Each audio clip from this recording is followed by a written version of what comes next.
E a partir de agora, nós vamos falar de tecnologia e de educação. E educação faz parte de um dos 17 Objetivos de Desenvolvimento Sustentável. A gente está falando do ODS 4. O ODS 4 fala sobre educação de qualidade para todos e todas. E esse é o nosso tema a partir de agora na nossa programação. Vamos falar sobre tecnologia, né? E existe um guia, né? A Escola no Mundo Digital, Dados e Direitos dos Estudantes. Este é o nosso tema a partir de agora na nossa programação e eu recebo aqui na nossa transmissão a Lívia Bailão, né? Já sempre conosco, sempre junto conosco, participando desse momento onde a gente fala do indivíduo, onde a gente tenta desenvolver o social, o desenvolvimento humano, e também comigo a Marina Meira, ela que é advogada do programa Criança e Consumo do Instituto Alana. Marina, seja muito bem-vinda de volta aqui ao nosso Sagres em Tom Maior. Boa tarde, é um prazer estar aqui com vocês. Lívia, muito obrigado pela disponibilidade de sempre e também seja muito bem-vinda. Olá, Vinícius. Um beijo para você no estúdio, para toda a equipe do Sistema Sagres, do Tom Maior. E obrigada, Marina, por estar conosco mais uma vez. E uma ótima tarde a todos que nos acompanham pelas plataformas do Sistema Sagres. Para falar, né? Vamos falar sobre essa questão da tecnologia. A pandemia acabou acelerando um monte de processos que já era crescente no mundo da educação, mas no mundo da cidadania mesmo, né? Tecnologia no ambiente escolar, a tecnologia no ambiente de casa, no mundo corporativo. E com o aumento dessa necessidade, as escolas brasileiras buscam alternativas como o ensino remoto. E aí, Marina, eu queria começar essa entrevista com você explicando um pouco sobre as inquietações que motivaram a construção deste guia, desse guia de orientações para escolas, para pais e também para os alunos no uso da tecnologia. Claro, Vinícius. Então, o Guia Escola no Mundo Digital é uma iniciativa do Instituto Alana, junto com o Educa Digital e Intervozes, com apoio do NIC.br. Igual você já falou, né? A pandemia ela acelerou um processo de introdução das tecnologias na sala de aula, mas acabou fazendo isso de uma forma muito brusca e muitas vezes sem um preparo prévio. Então, apareceram muitos desafios no dia a dia das escolas, dos educadores e especialmente dos estudantes. Então, muito se falou sobre o desafio do acesso à internet, do desafio à conexão da internet, que é um desafio essencial, que acaba aprofundando muitas desigualdades, mas, na verdade, os desafios da educação conectada, da educação mediada por tecnologias, eles ainda vão muito além disso. Então, pensando um pouco nessa necessidade, a gente elaborou o guia A Escola no Mundo Digital. E esse guia, ele vai olhar para outras questões que envolvem a inserção das tecnologias no dia a dia de sala de aula. Então, a gente vai pensar em proteção de dados, em como que a imagem dos estudantes está sendo colocada, o que está em jogo, porque a gente viu também, com o início da pandemia, que muitas empresas de tecnologia buscaram, especialmente as secretarias de educação, né? Então, os órgãos públicos, para fazer parcerias, para oferecer suas plataformas digitais, ditas gratuitas, para serem utilizadas por estudantes. E, na verdade, isso traz várias implicações às quais a gente precisa estar atento. Discutir elas é certamente o primeiro passo para a gente proteger as nossas crianças e adolescentes. Vinícius? Pode ir, Lívia. Eu queria perguntar para a Marina, você tocou aí, Marina, no assunto da proteção de dados, e hoje a gente tem a Lei Geral de Proteção de Dados no Brasil, né, a qual as empresas estão submetidas, né, e até onde ela é útil para essa questão educacional, até onde o que ela regulamenta não é específico no caso das escolas com crianças e adolescentes, porque quando eu escuto você falar, a mim me parece que a gente está nesse mesmo ambiente de proteção de dados que a LGPD veio também buscar, né, e disciplinar. Então, como que ela entra aí nesse contexto que você está trazendo para nós? Perfeito, Lívia. Ela entra muito, né? Muito tem se falado aí da LGPD, da Lei Geral de Proteção de Dados, que é bastante recente, na verdade, aqui no Brasil. Então, ela passou a valer faz poucos meses. Mas quando a gente fala do uso de tecnologias e quando a gente fala, no geral, de dados de crianças e adolescentes, e aí quando as escolas se inserem no meio digital, além do que a gente considera os dados tradicionais de crianças e adolescentes, que naturalmente são compartilhados com as escolas, né?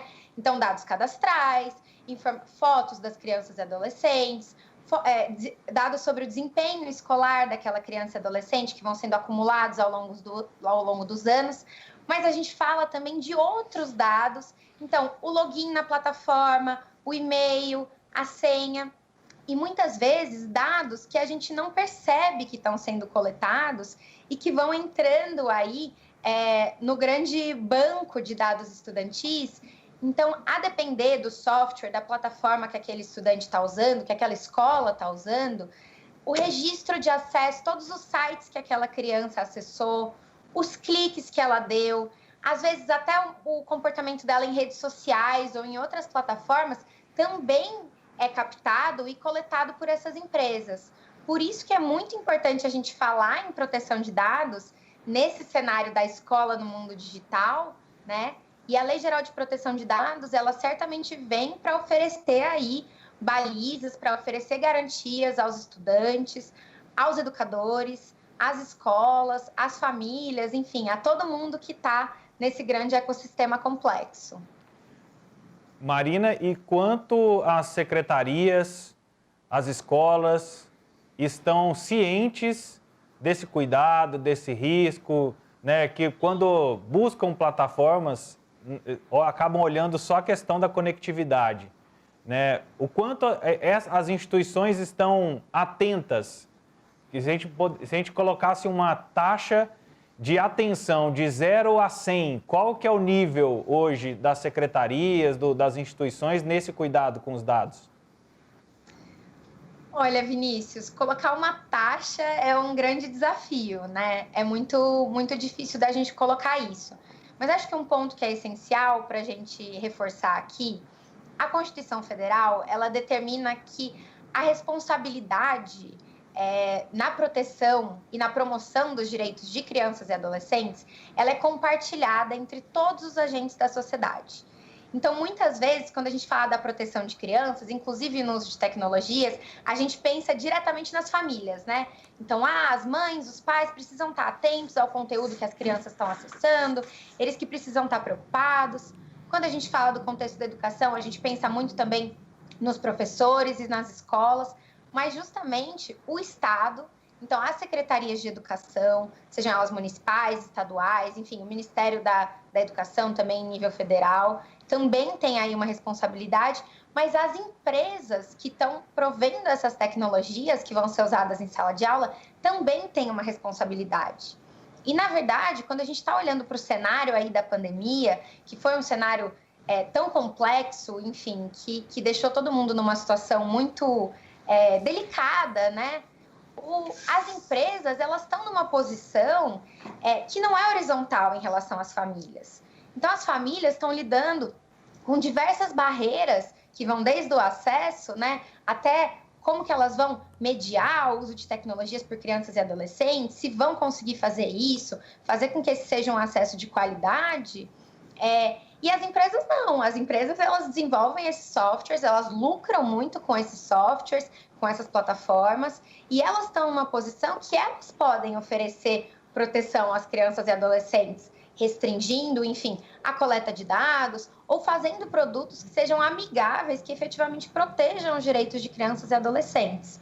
Então, é sim muito importante a gente olhar aí para a responsabilidade das secretarias de educação, das escolas. Elas têm um papel essencial em garantir não só o acesso, mas o acesso de qualidade de crianças e adolescentes à educação pela internet. Então, um acesso que não seja invasivo em termos de proteção de dados, porque esse acesso invasivo ele pode acarretar diversos prejuízos em nível individual ou coletivo, mas a gente tem que lembrar aí também bastante da responsabilidade das empresas, que muitas vezes é esquecida, né? Marina, Vinícius? Oi, diga, Lívia.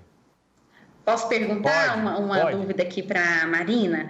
Marina, eu ia exatamente perguntar sobre o papel da família, né, desses diversos atores, os próprios educadores, o Vinícius trouxe aí as escolas, né, os gestores públicos que pensam a política de educação, as próprias escolas, educadores, as empresas, as famílias e os adolescentes, porque quando o Instituto Alana traz esse guia para criança e adolescente, a gente tem um público heterogêneo de 6, 7, 8, 9 e de 16, 17 anos que já são jovens adultos, sabem muito bem o que quer, usam a internet da forma como, né, como bem entendem.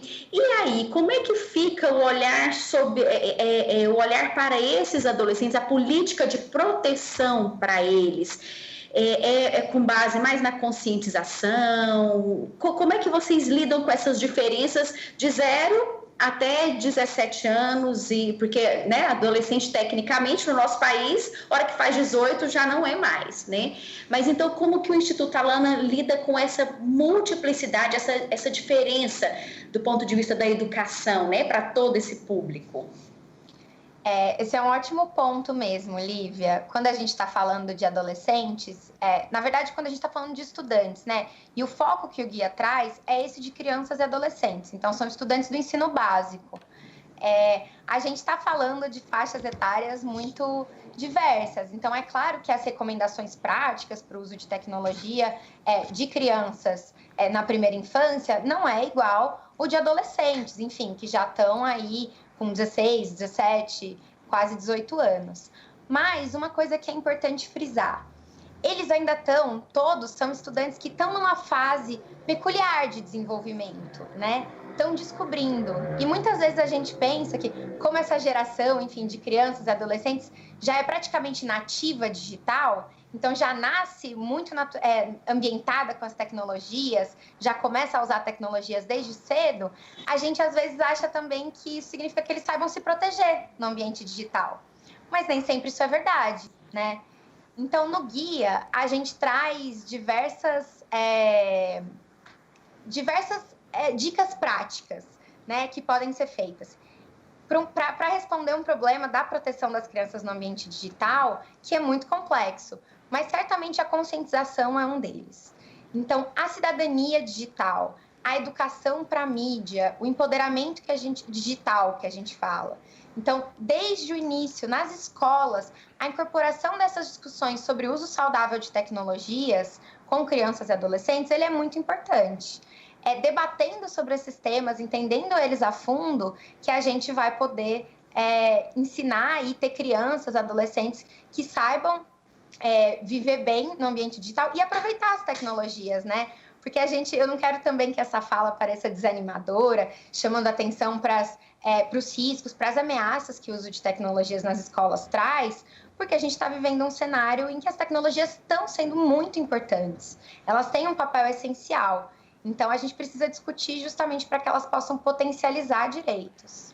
Ô Vinícius, só um comentário aqui. Eu sou estudante, viu, Marina?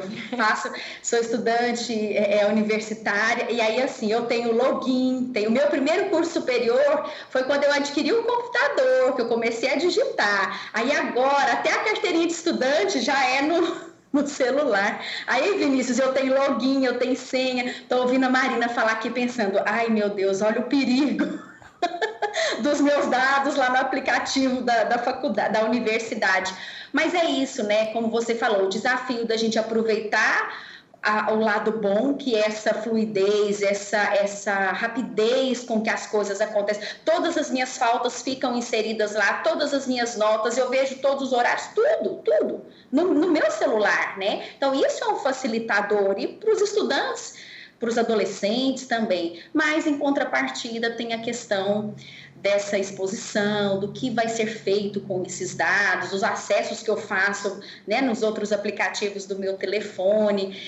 É muita coisa para a gente pensar, né, Vinícius? E aprender com tudo isso. É muita coisa. Certeza. Mas se nós, como seres humanos, nós aprendemos através da fissão nuclear, veio a bomba, mas veio uma produção de energia incrível. Basta o que a gente quer utilizar, uma fonte de energia inimaginável, né? Então, basta saber qual que é a intenção dentro de cada uma dessas tecnologias. E eu ia abordar com a Marina justamente sobre essa questão de alfabetização digital, né? Que a gente vê comportamento, entender, né? Recentemente, aqui dentro, né, em Goiânia, pelo menos, na campanha eleitoral, um áudio publicado num grupo de senadores acabou gerando um problema político para um dos candidatos. Então, assim, essa alfabetização digital, esse controle, entender que você passa a pertencer, passa a integrar uma rede cada vez maior, mas, ao mesmo tempo, você tem que saber que qualquer conteúdo, qualquer coisa que você forneça de informação, ou de dados, ou de imagem, ou de fotos, você passa a perder o controle daquilo, né? As pessoas vão dar a atenção e o contexto que cada um lhe convém. O quanto isso é real da gente inserir dentro da educação, é uma pauta, o quanto isso é viável, já é realidade. Quem que tem escola, pela experiência de vocês, que já faz esse tipo de trabalho, dessa alfabetização que tem que ser das crianças, dos adolescentes, mas tem que ser dos pais, tem que ser da família, de um contexto geral? Então, Vinícius, acho que o que você falou é bem importante, né? O que a gente faz na internet hoje gera aí um rastro digital. Então, as grandes plataformas, elas têm uma quantidade gigante de informações sobre cada um de nós, enquanto usuários da internet.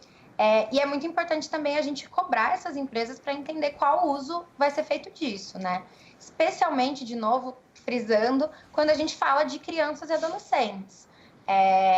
Existe uma peculiaridade aí na forma como elas têm que ser tratadas e protegidas no ambiente digital. E a alfabetização digital, essa educação para a mídia, ela deve acontecer. Ela faz parte da Base Nacional Comum Curricular. Então, as escolas devem trabalhá-las e a gente incentiva bastante no guia que isso seja feito cada vez mais.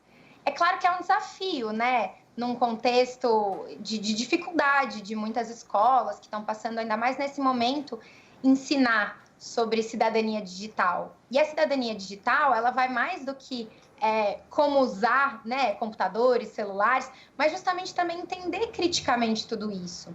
Então, entender esse cenário em que, se a gente faz uma postagem inadequada nas redes sociais, por exemplo, isso pode trazer consequências. E aí, por que eu falo que também no caso de crianças e adolescentes, isso precisa ser discutido desde cedo, mas não só. A alfabetização digital, ela é essencial, mas ela não é tudo. Porque as crianças e adolescentes, eles estão vivendo uma fase de experimentação. No estudo, né, no ensino, na educação, essa experimentação, esse direito ao erro, ele é essencial. Então, não é justo que, por exemplo, que fique armazenado de uma forma incorreta ou que sejam manipulados de formas incorretas registros escolares de crianças e adolescentes. Quem aqui nunca tirou uma nota baixa no ensino fundamental? Imagina se lá na frente, quando você é adulto, essa nota baixa é usada contra você. Você deixa de ser chamado para uma entrevista de emprego, por exemplo, porque esse dado foi parar nas mãos de alguém malicioso, ou mesmo nas mãos de uma empresa que não deveria ter esse dado, né? Então, também por isso é importante a gente refletir criticamente e falar cada vez mais sobre a alfabetização digital. E existem escolas, sim, que estão fazendo isso, existem professores com práticas inovadoras que estão fazendo isso cada vez mais. No guia, a gente até traz alguns links que indicam, que trazem práticas, enfim, plataformas, espaços para professores trocarem, mas também a gente cobrar esse outro lado, né? Essa responsabilidade das empresas. Marina, Muito obrigado pela sua participação, pela sua disponibilidade, por compartilhar conhecimento, que esse é um debate que não começa agora, não termina agora e constantemente a gente traz essa preocupação, porque esse processo da conscientização é um processo lento e as pessoas têm que ir absorvendo essas informações. Então, eu agradeço muito a sua presença e a sua disponibilidade. Muito obrigada, Vinícius. Obrigada por me receber. E para encerrar, quero convidar todo mundo, então, a acessar o guia. Tem várias informações lá, além do que eu coloquei aqui. É www.dadosestudantis.org.br. Obrigada. Obrigado. Essa Marina Meira, ela que é advogada do programa Criança e Consumo do Instituto Alana. E eu vou até fazer um pedido para a Mariana Tolentino, né, acessar este link que a Marina acabou de dizer e compartilhar na nossa live, nos comentários da nossa live no YouTube, né? E daqui a pouco a gente vai ter esse conteúdo disponível no Sagres Online também. A gente vai deixar o link com essas informações, com esses detalhes, e para que você possa acessar de forma mais fácil, rápida e que possa ser útil para você.